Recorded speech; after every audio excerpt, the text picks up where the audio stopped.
이거는 이 지금 내하고 같이 이거 누르면 같이 넘어가는 거예요? 오. 아, 넘기고 있는 거예요? 아, 그렇지. 나는 이거 하면 같이 넘어가는 줄 알았네. 이 자동화 돼가지고.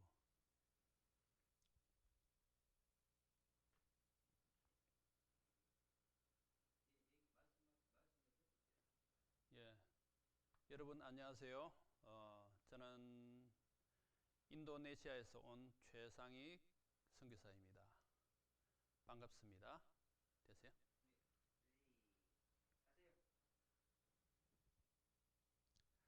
여러분 안녕하세요. 저는 최상익 선교사입니다.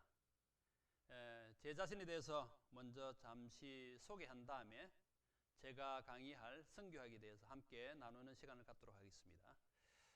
저는 약 한 14년 동안 중국에서 선교사로 활동을 하다가 이제는 인도네시아에서 약 한 7년 정도 사역을 하고 있습니다. 제가 사역하고 있는 그 사역 대상자들은 이 젊은이들입니다. 젊은이들을 제자 훈련을 통해서 그들이 하나님 나라에 기여할 수 있도록 그렇게 돕고 있습니다. 선교학에 대해서 여러분과 함께 나눌 텐데요. 여러분은 선교에 대해서 어떻게 생각하시나요?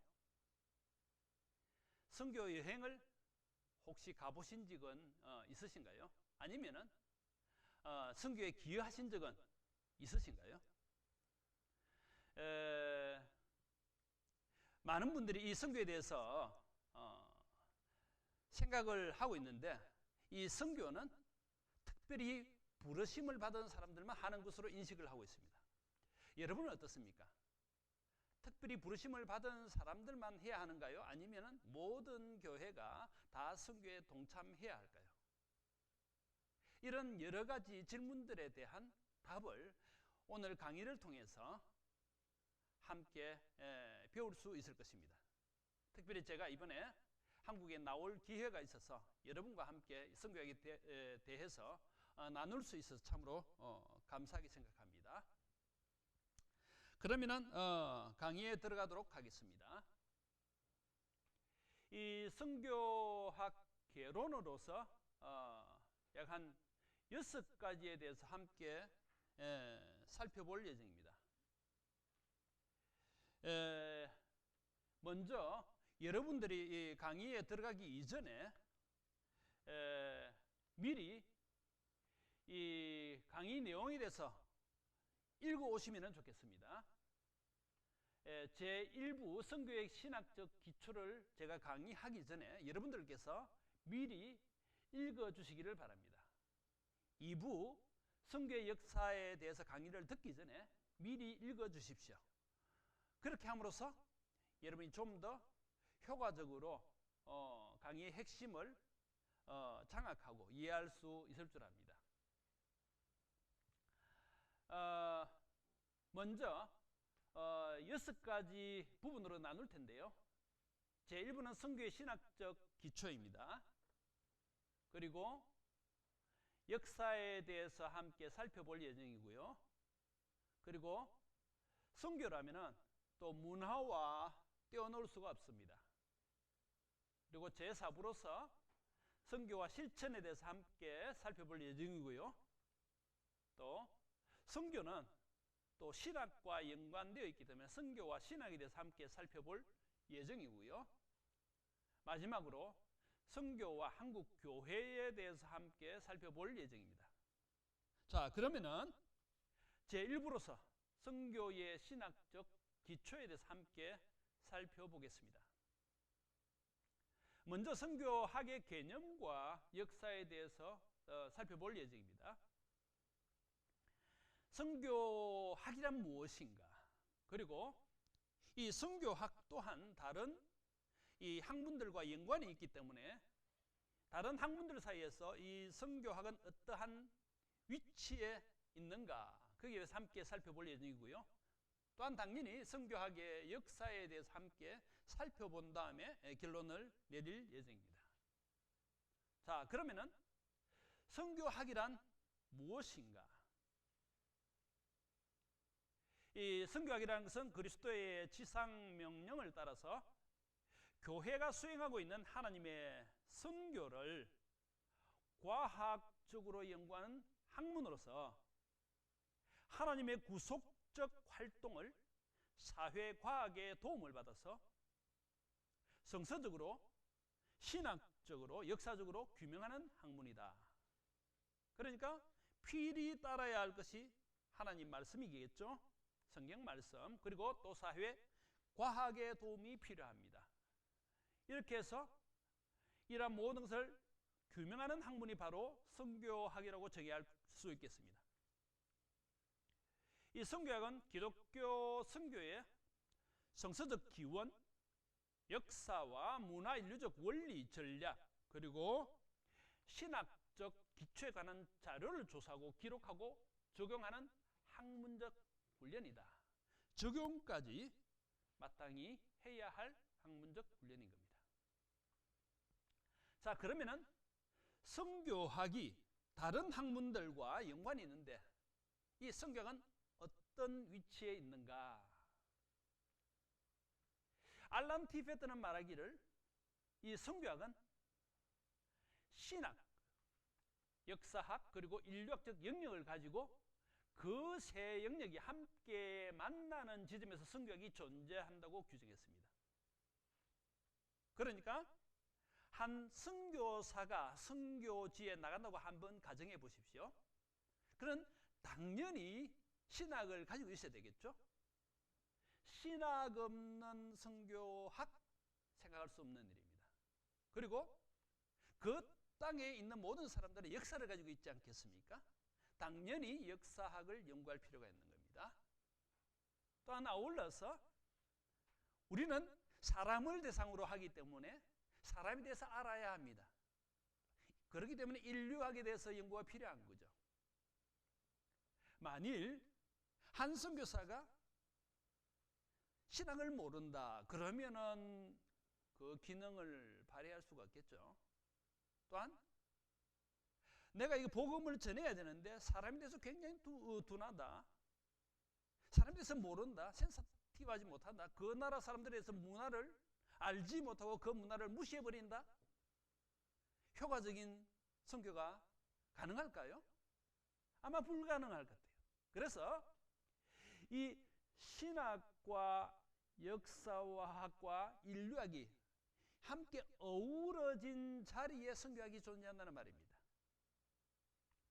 그렇기 때문에 선교학 연구를 위해서 선교를 위한 성서적 기초, 문화 인류학, 선교 역사, 인류 역사는 물론입니다. 세계 종교, 선교 전략, 그런 것들에 대한 연구가 필요하다는 말씀입니다. 그러면 선교학은 어떤 전통과 역사를 가지고 있는가 함께 살펴보겠습니다. 이 모든 사람들을 다 나누려고 하면 너무 시간이 많이 걸리기 때문에 몇 사람들만 함께 살펴보겠습니다. 이 학자 구스타프 바르네거로부터 데이비드 보시까지 개신교 선교학의 역사를 이렇게 이루고 있는데, 구스타프 바르네건 할레 대학의 선교학 교수로 선교학의 선구자이고 선교학을 하나의 학문으로서 확립한 그러한 최초의 인물이었습니다. 그리고 여러 인물이 나오는데요. 특별히 헨리벤 볼까요? 헨리벤 맨 위에 헨리벤 보면 그는 선교적인 전략으로서 삼자 원리를 강조합니다. 이 삼자 원리에 대해서 나중에 한번 배워볼 텐데요. 자립, 자치, 자선을 이야기하는 거죠. 그래서 교회가 스스로 독립할 수 있도록 이렇게 삼자 원리를 강조했다는 겁니다. 그래서 선교의 목적이 무엇인가? 선교사의 특별한 소명이 무엇인가? 그리고 선교단체 전문적 기능에 관심을 가지고 효과적인 선교를 할 수 있도록 이렇게 헨리 역할을 했습니다. 아울러서 이제 도널드 맥가브란 이분이 아주 유명한 분인데 인도에서 약 한 31년간 사역한 다음에 하나님의 교량이라는 유명한 책을 만들고 그 다음에 이 교회 성장하게 큰 영향을 끼치는 그런 역할을 감당하게 되는 거죠. 나중에 아마 그 도널드 맥가브란에 대해서 좀 더 살펴볼 그런 기회가 있을 줄 압니다. 이 선교학은 선교 사역을 성서 신학적, 이론 신학적, 역사 신학적, 그리고 문화 인류학적으로 규명하는 것입니다.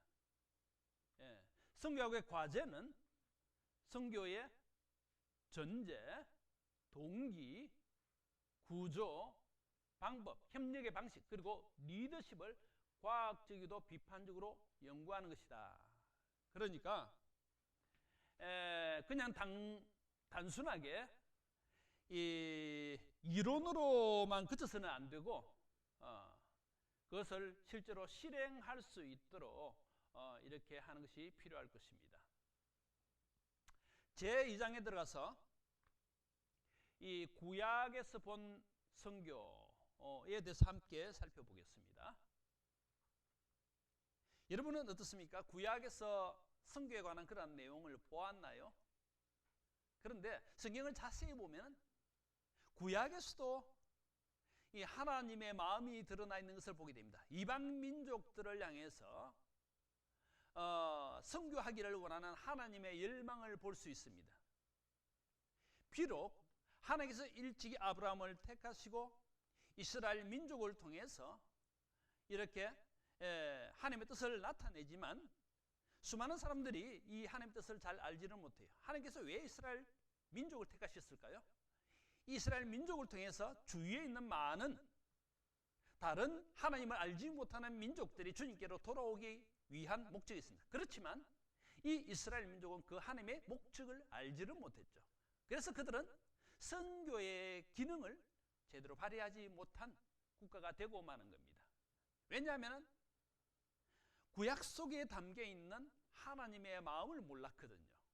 우리는 구약을 통해서도 여전히 선교의 뜻을 품고 계시는 그 하나님을 발견하는 것이 필요한 줄 압니다. 성경은 선교의 책입니다. 선교의 궁극적인 목적은 무엇입니까? 바로 구원이지 않습니까?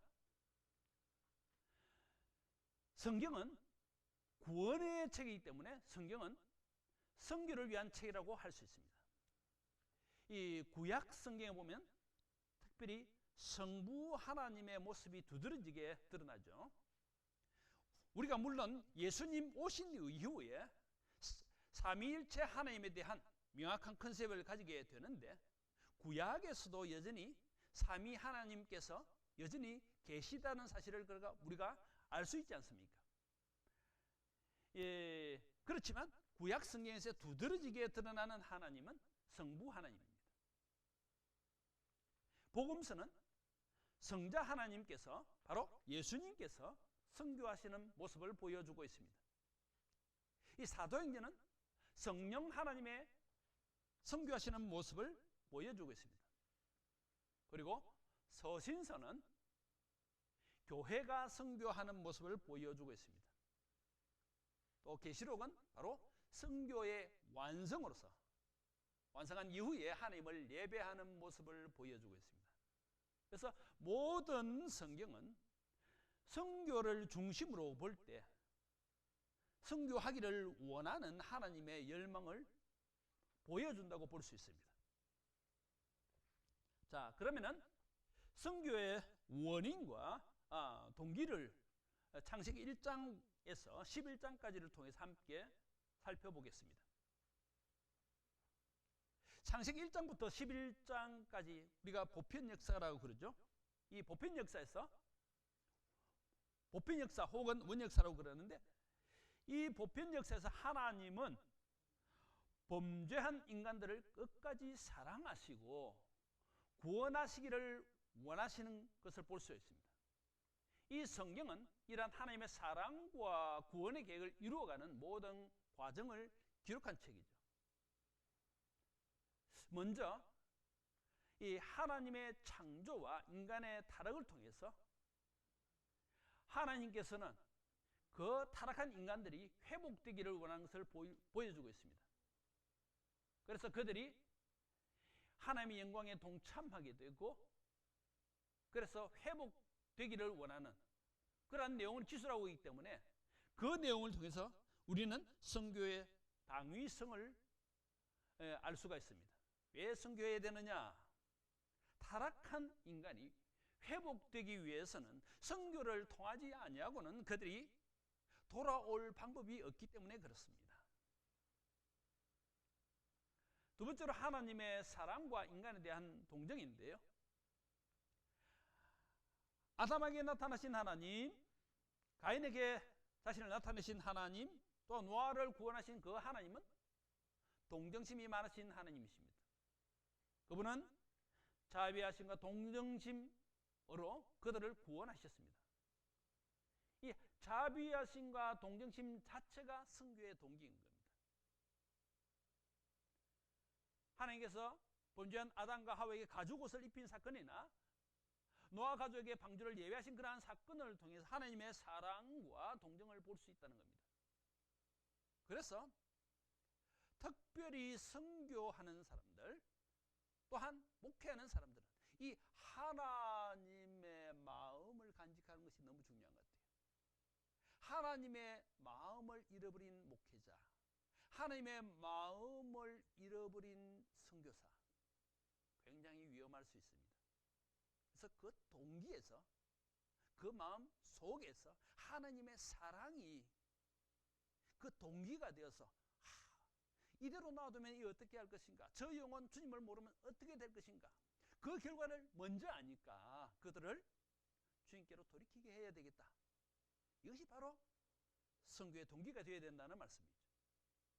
하나님은 지금도 여전히 한 영혼이 돌이키기를 원하십니다. 6,000년 전에 타락한 아담이, 타락한 가인이 돌아오기를 원하셨던 그 하나님께서는 지금도 잃어버려진 그 영혼이 돌아오기를 원하십니다. 어떻게 그들이 돌아올 수 있습니까? 선교를 통해서요. 죄로 인해서 죽음을 맞이할 수밖에 없는 죄인에게는 외부로부터의 절대적인 도움이 필요합니다. 곧 구속이 필요하다는 말씀이죠. 그래서 하나님께서는 자신을 나타내시고 인간에게 찾아오신 것입니다. 그것이 바로 원복음인 창세기 3장 15절에 나타나 있지 않습니까? 그 말씀을 통해서 하나님께서는 인간의 구속에 대해서 약속하십니다. 내가 너로 여자와 원수가 되게 하고 너희의 후손도 여자의 후손과 원수가 되게 하리니 여자의 후손은 내 머리를 상하게 할 것이요. 여자의 후손은 누굽니까? 바로 예수 그리스도이시죠. 내 머리는 무슨 머리입니까? 사단에게 결정타를 먹인다는 겁니다. 너는 그의 발꿈치를 상하게 할 것이니라. 예수님에게 부분적인 피해를 입힐 것이지만 너는 결정타를 입게 될 것이다. 이것이 바로 원복음인데, 이것을 통해서 인간의 구속에 대해서 하나님께서는 약속하시고 선교에 대한 하나님의 마음을 보여주고 계십니다. 그리고 노아와 아브라함과의 약속을 통해서도 하나님께서는 구원 계획을 알려주고 계십니다. 세 번째로 하나님께서는 문화 명령을 주시고 복음적인 명령을 주시는데요. 그런데 이제 우리는 이런 통전적인 선교관이 필요한 겁니다. 먼저 문화 명령은 이 창세기 1장 27, 28절을 통해서 하나님께서는 이 땅을 정복하라, 땅을 다스리라고 말씀하고 계십니다. 그래서 우리가 그 명령을 문화 명령으로 이렇게 칭하고 있습니다. 또 창세기 3장 15절을 통해서 하나님께서는 이 복음 명령을 주십니다. 원복음을 근거로 해서 여자의 후손인 예수 그리스도의 복음이 땅끝까지 전파될 것을 암묵적으로 보여주고 계십니다. 그런데 우리는 그리스도인으로서 이 두 명령을 다 같이 귀중히 여기는 것이 필요합니다. 이 두 명령은 각각 별개의 것이지만 통정적입니다. 제가 인도네시아에서 이렇게 이제 선교를 하고 있기 때문에 이런 여러 가지 이 문화의 문제점을 많이 보게 됩니다. 자, 한번 생각해 보십시오. 한 영혼이 예수님을 믿어서 구원받게 되었다고 가정해 보십시다. 그는 그 타락한 문화 속에서 이미 성장해 왔어요. 이 아내가 4명까지 이렇게 허용되는 그런 문화 속에서 그는 자랐습니다. 아내가 2명, 3명 이렇게 가져도 그는 양심의 가책을 못 느낄 수 있다는 말씀이죠. 그렇다면 이 잘못된 문화는 성경을 통해서 재점검받아져야 합니다. 그러면은 이 문화는 이 교정이 되고 수정이 되어져야 된다는 말씀입니다. 복음으로 말미암아. 그래서 우리는 이 문화 명령과 복음적 명령을 동시에 수행하는 것이 필요하다는 말씀입니다. 한 영혼이 구원받았다고 그러면 문화적으로 변화되지 않고 옛 문화를 그대로 가지고 있다. 과연 변화되지 않고 그대로 살고 있다. 그렇다면 어떤 결과가 초래될까요? 그래서 이 복음을 변질시키지 않는 그런 문화라면 우리는 수용하는 것이 필요합니다. 이해해 주는 것이 필요합니다. 그렇지만 복음과 접촉이 되고 모순이 일어나는 이러한 문화는 개선이 필요하겠죠. 그러니까 통정적인 이런 선교관을 가지고 선교지에서 사역하는 것이 필요할 것입니다. 이 땅에서 우리가 목회를 할 때도 마찬가지 같아요. 하나님의 말씀과 비교해서 만일에 이 잘못된 문화가 있다면은, 잘못된 집안 문화가 있다면은, 여전히 제사를 드린다면, 여전히 이 점쟁이를 찾는다면 당연히 복음으로 말미암아 변화되어야 되겠죠. 네. 통전적인 선교관을 가져야 할 것입니다. 네 번째로 선교의 구심력과 원심력에 대해서 함께 살펴보겠습니다. 본래 이스라엘은 세계 열방의 중심으로서 이들과 함께 하시는 하나님을 모든 민족에게 보여줘야 할 책임을 부여받았습니다. 하나님께서 왜 그들을 택하셨을까요? 그들을 통해서 세계 열방이 주님께 돌아와야 되니까요. 그래서 세계 모든 민족과 열방이 이 이스라엘을 바라봄을 통해서 하나님을 마땅히 발견해야 합니다. 그런데 결론적인 거지만 그들은 실패하고 말았습니다. 그래서 하나님께서 원하시는 것은 모든 열방들이 이 이스라엘 민족을 보는 거예요. 이스라엘 민족에게로 모이는 거예요. 이 구심력을 향해서 나오는 거예요. 그래서 이것을 구심력이라고 합니다. 그러니까 구약 성경의 모든 열방의 중심을 이스라엘로 보는 거예요. 이스라엘의 중심은 어디입니까? 예루살렘이죠. 이 예루살렘의 중심은 무엇입니까? 성전이지 않습니까?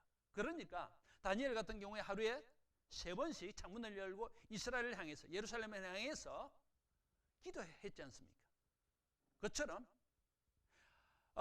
이 이스라엘의 중심, 곧 구심력을 향해서 세계 열방이 돌아오기를 원했던 겁니다. 그래서 이것을 선교의 구심력이라 한다.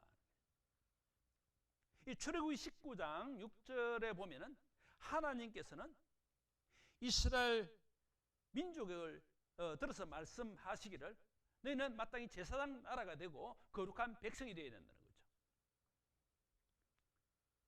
이 제사장 나라는 것은 이 다리 역할을 하는 그런 역할이지 않습니까?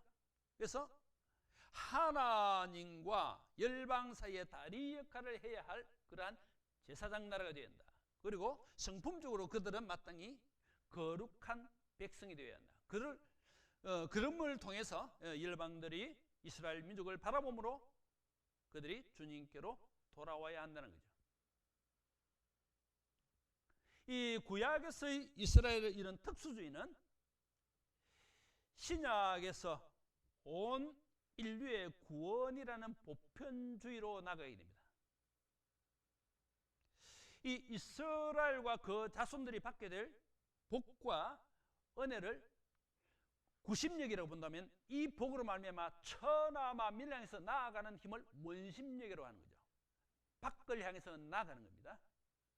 그런데 이제 교회는 이 두 가지 역할을 다 하는 게 필요하다는 거죠.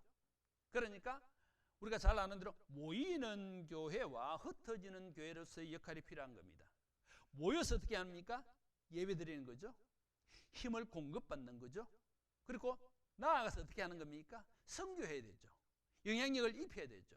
복음을 전해야 되지 않습니까? 그러니까 이 구심력의 역할과 원심력의 역할을 동시에 잘하는 교회가 건전한 교회다라는 거죠. 자, 그러면 이 구약 성경에 나타난 하나님의 섭리와 이스라엘의 노래를 통해서 이 선교의 모습들을 보기를 원합니다. 하나님께서는 출애굽의 그 문설주의 피를 통해서 사실은 이스라엘 민족만을 구원하는 것이 아니라 이 문설주에 들어와 있는 누구든지 다 구원받을 수 있는 은혜를 주신 겁니다. 그러니까 이미 이 문설주의 피 사건을 통해서 우리는 이 하나님의 선교를 우리가 엿볼 수 있는 거죠.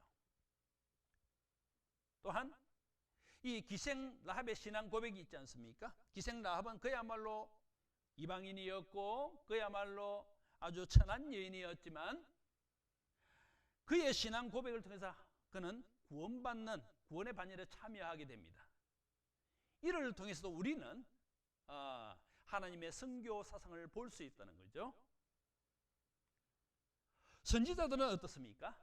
그들은 하나님의 부르심을 받은 동시에 보냄을 받은 자입니다. 선지자들의 역할을 통해서도 우리는 선교를 엿볼 수가 있습니다. 이상으로서 선교의 주체는 누구입니까? 교회일까요? 이스라엘 민족일까요? 선교의 주체는 누구입니까? 바로 하나님 자신이라는 거죠. 우리는 선교의 도구입니다. 그러니까 철저하게 하나님 중심으로 이 선교의 마인드를 가지는 것이 필요한 것입니다.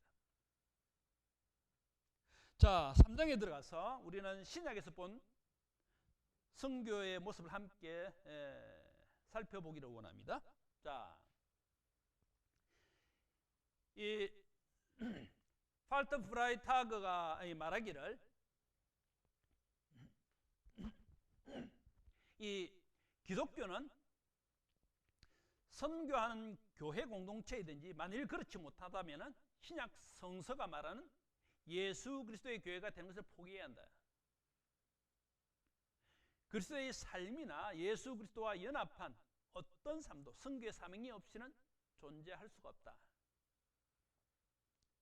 선교는 선교사만 하는 것이 아니라는 거죠.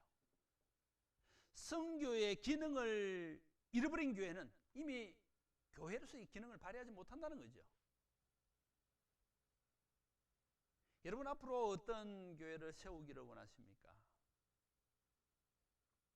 하나님의 뜻은 선교에 있습니다. 우리는 하나님의 뜻을 쫓기 위해서 이 목회의 길에 들었지 않습니까? 그렇다면 하나님의 뜻을 이행해야 되는 거죠. 순종해야 되는 거죠. 선교하는 교회가 되어야 할 것입니다. 크고 작고를 막론하고 적은 것이라도 우리가 작은 것에 충성할 때 하나님께서는 더 많은 일들을 맡겨주실 것입니다. 예수님께서는 마태복음 28장 18절로 20절에서 분명히 말씀하셨습니다. 예수님께서 부활하신 다음에 승천하기 이전에 하늘과 땅의 모든 권세를 내게 주셨으니 그러므로 너희는 가서 아버지와 아들과 성령의 이름으로 세례를 주고 내가 너희에게 분부한 모든 것을 다 가르쳐 지키게 하라. 볼지어다 내가 세상 끝나기 전에 너희와 항상 함께 하시리라 말씀하셨지 않습니까? 예수님은 최후의 명령 그리고 가장 중요한 사명, 지상사명이죠. 이 지상사명을 유언처럼 제자들에게 말씀하셨습니다. 유언이야말로 모름지기 자식이라면 마땅히 지켜야 할 그러한 일들입니다. 이 유언과 같은 예수님의 명령을 지킬 것인가 아니면 지키지 않을 것인가? 여러분은 예수님의 지상 사명에 대해서 어떤 태도를 가지시겠습니까? 모름지기 교회라면은 예수님의 지상 사명에 대해서 정말 심각한 태도를 가지고 심각하게 받아들이고 그것을 이행하고자 하는 그러한 열망이 있어야 할 것입니다. 이것이 구원받은 자라면은 당연히 취해야 할 그러한 태도일 것입니다.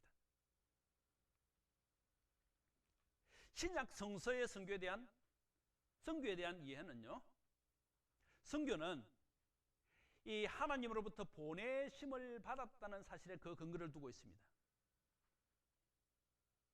예수님은 자기 자신을 이해를 할 때 나는 하나님으로부터 보내심을 받았다, 그런 자기 이해를 가지고 있었습니다. 그러기 때문에 제자들을 훈련해서 제자들을 파송하게 된 겁니다. 만일에 예수님께서 이렇게 내가 하나님의 보내심을 받았다는 자기 인식이 없었다면 어떤 삶을 사셨을까요? 임의로도 살 수 있겠죠. 하나님의 사명과는 전혀 상관없는 그런 삶을 살 수 있겠죠. 그렇지만 나는 하나님의 보내심을 받아서 이 땅의 영혼들을 구원하기 위해서 왔다, 인류를 구원하기 위해서 왔다, 그렇기 때문에 그 사명을 성취하기 위해서 오직 매진하게 된 겁니다. 그래서 예수님의 자기 이해가 중요하듯이 이 교회의 자기 이해는 굉장히 중요합니다. 여러분은 하나님의 보내심을 받으셨나요? 그 이전에 먼저 하나님으로부터 부르심을 받으셨나요? 부르심을 받은 다음에 보내심을 받는 겁니다. 이 자기 이해가 중요하다는 말씀입니다. 이 요한복음에 보면은 예수님께서 나는 하나님의 보내심을 받았다는 말씀이 끊임없이 나와요. 그 다음에 예수님께서는 나중에 제자들을 훈련해서 파송하는 겁니다. 이 보내심을 받은 자라는 신약의 선교적 이해는 구약의 선지자들도 마찬가지입니다. 이 예레미야 1장 7절 보면은 하나님께서 너는 내게 받은 말을 전하라고 이렇게 예레미야에게 명하는 것을 볼 수 있습니다. 이 예레미야는 마땅히 보내심을 받은 자로서 보내신 자의 말씀을 선포해야 하는 겁니다. 그렇기 때문에 우리 목회자들은 하나님의 말씀을 왜곡시키지 않고 변형시키지 않고 잘못 전하지 않고 바르게 전달해 나가는 것이 필요합니다. 왜냐하면 우리는 하나님으로부터 보내심을 받았으니까요. 연이어서 예수님의 성육신은 선교의 새로운 모델을 제시하고 있습니다. 신약의 선교 이해는 예수님의 그 성육화된 선교 사역을 통해서 보낸 자와 보내심을 받은 자 간의 동일화를 말하며 이 보내심을 받은 선교 사역자가 어떻게 선교 사역을 하여야 하는 것을 보여주고 있습니다. 우리가 선교지에 파송이 된다면 그들 위에 서서 그들 위에 군림하고자 한다고 한다면 피선교지에 있는 그들은 우리가 전하는 복음을 거절할 거예요. 군림하려고 한다면요. 그러니까 예수님께서 성육신 하신 것처럼 우리와 함께 되신 것처럼 우리도 타 지역에 가서 복음을 전할 때에 그들과 함께하는 것이 필요하다는 거죠. 이 사도 바울이 헬라인에게는 헬라인에게처럼, 유대인에게는 유대인처럼 같은 모습으로 그들의 문화 속에 들어가서 그들의 문화가 이해하는 범위 내에서 복음을 전한 것처럼 그렇게 함께 하는 것이 굉장히 중요합니다. 함께 할 때 마음을 여는 거죠. 함께 하지 않으면요, 마음을 닫아버려요. 그래서 제 아내가 참 잘하는 것 중에 하나가 마을 사람들과 함께 식사를 잘 나눠요. 인도네시아 사람들은 손으로 밥을 먹어요. 제 아내는 거기 가서 마을 사람들과 함께 손으로 음식을 이렇게 같이 해가지고 같이 먹는 거예요. 우리 한국 일반 사람들은 여기 뭐 손으로 잘 못 먹잖아요. 그런데 그들 문화 속에 들어가서 그들과 함께 할 때 마음이 활짝 열리는 거예요. 그래서 예수님께서도 이 제자들과 죄인들과 세리들과 함께 음식을 나누었잖아요. 그래서 이렇게 함께 하는 것이 참 중요한 것 같아요. 특별히 음식을 이렇게 나눈다는 것은 아주 중요해요. 제 아내가 한번 그 생일을 맞이하게 됐어요. 그런데 이제 어떤 사모님이 이제 케이크를 준 거예요. 이 인도네시아 그쪽에 빈민촌 같은 경우는 한 번도 케이크를 못 먹어본 사람도 있는 거예요. 그래서 저희들만 먹기가 참 아깝잖아요. 예, 저희들만 맛보기는. 그래서 이제 제 아내가 그것을 가지고 마을 사람들에게 가서 함께 마을 사람들과 함께 이 케이크를 나누는 그런 것들을 통해서 그들의 마음이 활짝 열리는 것을 경험하게 되었습니다.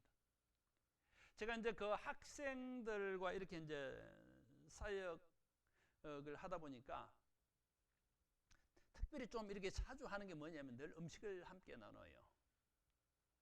예, 저희 모임이 수요일이 있고 금요일 날 있고 또 주일 날 있어요. 그 모임 때마다 음식을 함께 나눠요. 음식을 나눌 때 마음이 활짝 열리거든요. 평소에도 이제 음식을 함께 나눕니다. 예수님께서는 성육신함으로 우리와 함께 하시고 하나님 자신을 보여주셨습니다. 성경은 구원사적으로 이미 오신 예수와 다시 오실 예수 사이 중간 시대의 교회의 사명이다. 그렇죠? 이미 오신 예수님 그리고 다시 오실 예수님 그 중간 지대에서 우리가 해야 할 것은 뭐냐면은 바로 선교라는 거죠. 이게 아주 컨셉이 중요한 컨셉인 것 같습니다. 자, 연이어서 이 선교는 보편적이고 우주적인 구원을 목적으로 합니다. 또 신약의 선교는 성령의 능력의 역사로 이해된다. 자, 이게 참 이 사역자로 참 제가 참 이 권면해 드리고 싶은 것은 이 사역지에 있을 때 먼저 사역에 투입되기보다는 기도하는 것이 참 중요해요. 우리가 기도할 때 하나님께서는 선교의 장을 마련해 주시는 거예요. 분위기를 마련해 주시는 거예요. 사람들의 마음을 열어주시는 거예요. 저는 이런 경험들을 너무 많이 했기 때문에 꼭 권하는 게 있습니다. 먼저 나서지 말라고. 성령께서 앞서 행하시도록 하라고. 그것이 뭐냐? 기도예요. 움직이기 전에 기도하십시오. 여러분 앞으로 목회하기 이전에 먼저 기도하십시오. 그러면 성령께서 앞서 일하실 겁니다.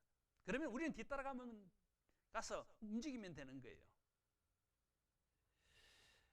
신약의 선교는 성령의 능력의 역사다. 자, 제 4장에서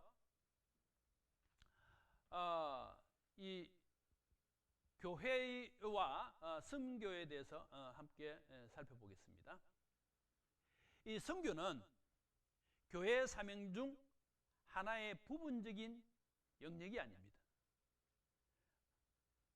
마땅히 이 교회라면은 이 사명을 감당해야 하는 겁니다. 어떤 특별한 교회만 하는 것이 아니고 부자교회만 하는 것이 아니고 처음부터 선교할 작정을 하십시오. 제가 드리는 말씀은 이 해외 선교를 위해서 후원하라는 말이 아닙니다. 여러분의 지역에서 복음을 전하십시오. 그리고 그곳에 있는 믿지 않는 영혼들이 주님께로 돌아오도록 하기 위해서 어떠한 도움이 필요한가, 그게 관심을 가지고 그들의 필요에 초점을 맞춰 보십시오. 그러면 보이는 거예요. 다른 사람에게 관심이 없고 자기 자신에게만 관심이 있으면 다른 사람의 필요가 안 보여요. 그렇지만 선교하는 교회가 되어야 되겠다, 다른 영혼들 주님께 인도해야 되겠다, 이런 마인드를 가지고 있으면요, 다른 사람의 필요가 보이는 거예요. 처음부터 우리 교회는 선교하는 교회가 되어야 되겠다. 그리고 교회가 좀 더 크게 되면은 해외 선교도 하십시오. 또 다른 교회도 도우십시오. 힘이 닿는 데까지요. 지금 역량이 없는데 뭐 이렇게 하라는 말씀은 아닙니다. 그렇지만 초창기부터 우리 한국 내에 내 이웃에 먼저 영혼들이 주님께로 돌아오도록 하기 위해서 내가 최선을 다해야 되겠다, 이런 선교적인 마인드를 가지는 것이 필요하다는 말씀입니다. 선교는 교회의 중심 핵이고 본질입니다.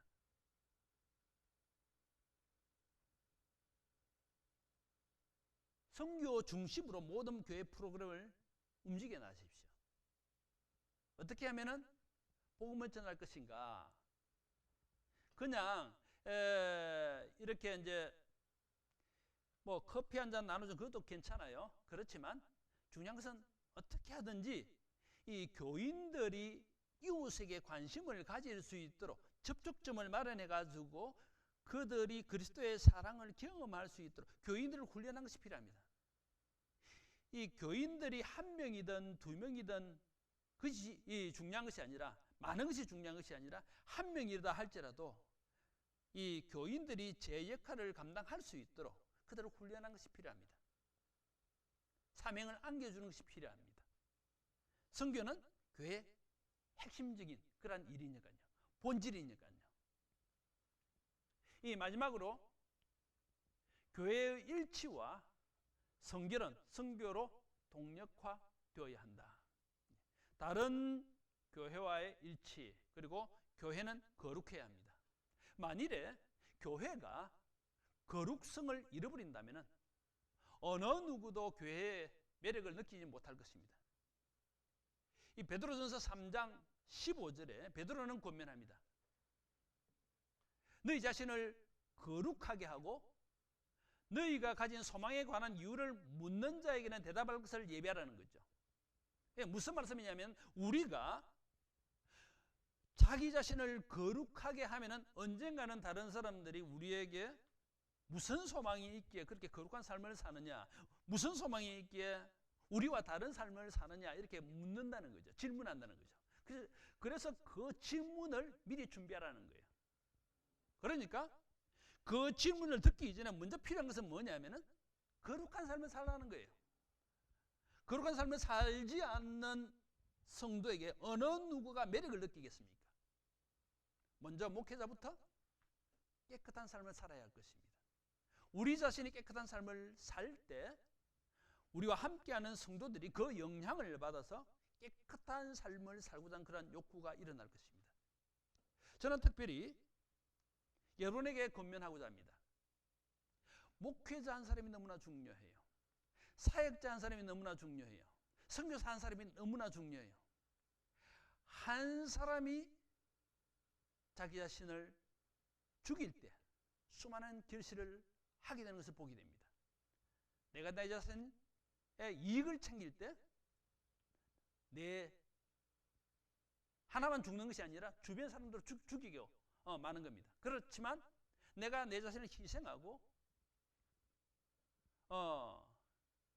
다른 사람을 위해서 살고자 할 때 수많은 결실을 하게 되는 것을 경험하게 될 겁니다. 제 스스로도 그런 것을 경험하게 되었고요. 앞으로 먼저 내 자신부터 시작한다, 그런 컨셉이 필요할 것 같아요. 선교는 누구부터 한다고요? 내 자신부터 하는 것이 필요합니다. 선교는 어느 교회부터 시작해야 된다고요? 우리 교회부터 먼저 시작하는 것이 필요합니다. 선교는 멀리 있는 것이 아닙니다. 우리와 가까이 있는 한 영혼에게 관심을 가질 때 우리의 선교는 시작되는 겁니다. 오늘 여러 가지 이 면들을 함께 살펴보았습니다. 먼저 선교의 신학적인 기초로서 선교학의 개념과 역사에 대해서 살펴보았고요. 그리고 선교학의 위치를 살펴보았고요. 선교학의 역사를 살펴보았고요. 또 구약에서 본 선교, 신약에서 본 선교, 아울러서 교회와 선교에 대해서 함께 살펴보았습니다. 이상으로 제1강을 마치고 제2강에 들어가기 이전에 여러분들께서 제2부 선교의 역사에 대해서 한번 읽어보십시오. 읽어보신 다음에 제2부 선교의 역사에 대한 강의를 들으시기를 바랍니다. 이상으로 제1강을 마치겠습니다. 감사합니다.